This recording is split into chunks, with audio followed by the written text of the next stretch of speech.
चांदवीर जी हमारे जो talent Hunt के कोऑर्डिनेटर हैं, हमारे टैलेंट हंट के social media coordinator Rakesh ji. ये जो टैलेंट हंट की बात हो रही है तो मैं हमेशा कहती हूँ कि हमारे राजस्थान से आती हूँ, तो राजस्थान में एक कहावत है कि बोलने वाले के तो बेर ही बिक जाते हैं और नहीं बोलने वाले के बादाम ही नहीं बिकते हैं। तो बोलने वाले की कीमत जो है सब जगह होती है, आप कोई भी काम कर लो।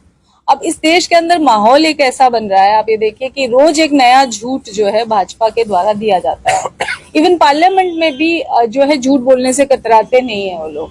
आप देखिए कि अभी करंट में एक बयान आया था हमारे रक्षा मंत्री जी का, जिसमें उन्होंने ये दावा किया कि बाबर को जो है महाराणा प्रताप ने हरा दिया। तो बाबर के समय में तो महाराणा प्रताप पैदा ही नहीं हुआ था। एक व्यक्ति जो पैदा ही नहीं हुआ, उसे पैदा होने से पहले किसी व्यक्ति को कैसे हराया, ये एक नए तरीके का इतिहास जो भाजपा बताना चाहती है। तो ये कोई पहली घटना नहीं है, ऐसी तमाम घटनाएं रही हैं जिसमें उन्होंने हमेशा तथ्य विहीन बात की है।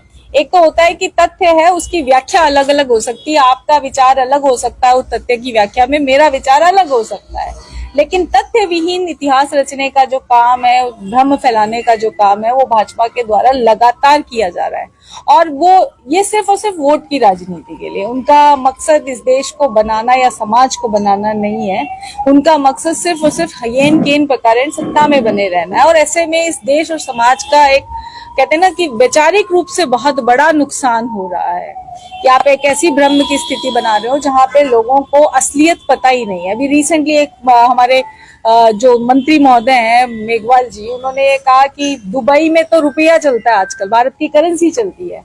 आप सोचिए, जो गांव का आदमी कभी दुबई गया ही नहीं, वो तो यही मानेगा ना कि मंत्री कह रहा है तो सही ही कह रहे होंगे, है ना। तो इस तरह की आप भ्रामक चीजें लोगों के बीच में लेकर के जा रहे हैं। तो ऐसे में मुझे लगता है कि इस देश को ऐसे लोगों की जरूरत है जो इन भ्रम के खिलाफ बेखौफ होकर सशक्त रूप से बोल पाए। और उसी के लिए ये टैलेंट हंट जो है शुरू किया गया है।